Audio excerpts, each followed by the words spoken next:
আব্দুল্লাহ অদূত ভাই আপনার কাছে আসতে চাই যে প্রতিনিয়ত দেখে আপনার দলের সিনিয়র নেতারা কিংবা বিএনপির পক্ষ থেকে জামাতের প্রসঙ্গ ইঙ্গিত করে বিভিন্ন ধরনের অভিযোগের প্রসঙ্গগুলো বলছে, জামাতও বলছে আপনার দল বা বিএনপিকে কেন্দ্র করে। এখান থেকেও কিন্তু মানুষের মধ্যে নানা ধরনের সংশয় তৈরি হচ্ছে। জামাতের বিরুদ্ধে আসলে আপনাদের নির্দিষ্ট অভিযোগগুলো কি? নির্বাচন পেছানো অথবা সংশয় বা ভণ্ডুল করার যে কথাটা আসছে, এখানে জামাতের একটা ভূমিকা আছে, জি, প্রকাশ্যে অপ্রকাশ্যে। সেই জন্য জামাতের নামটা বারবার আসছে। আপনারা জানেন, ইতিমধ্যে দেখেছেন ইসলামী ব্যাংকের স্টাফ কর্মকর্তাদের সাথে ডক্টর মাসুদ গতকালকে যে অনলাইন মিটিং করেছে, সেখানে বলল যে এদেশের মানুষ জামাতের সাথে বারবার বেইমানি করেছে, অতএব নির্বাচন করতে হবে একদম আওয়ামী লীগের স্টাইলে।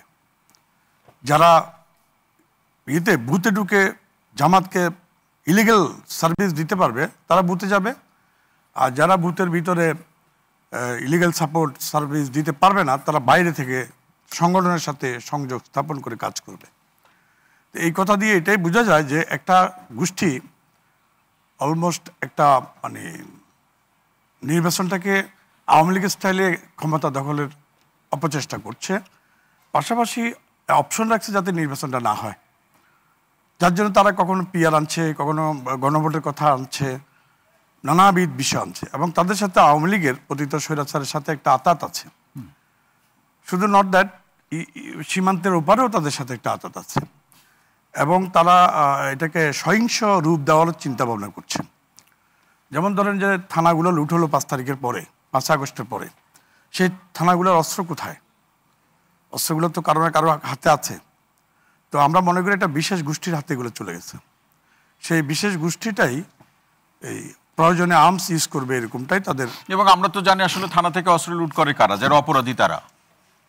অপরাধীরা করে, তখন তো একটা রাজনৈতিক একটা রিভলিউশন হয়েছে, রিভলিউশন বলা ঠিক হবে না, অভ্যুত্থান হয়েছে, একটা মানে হয়েছে বড় রকমের একটা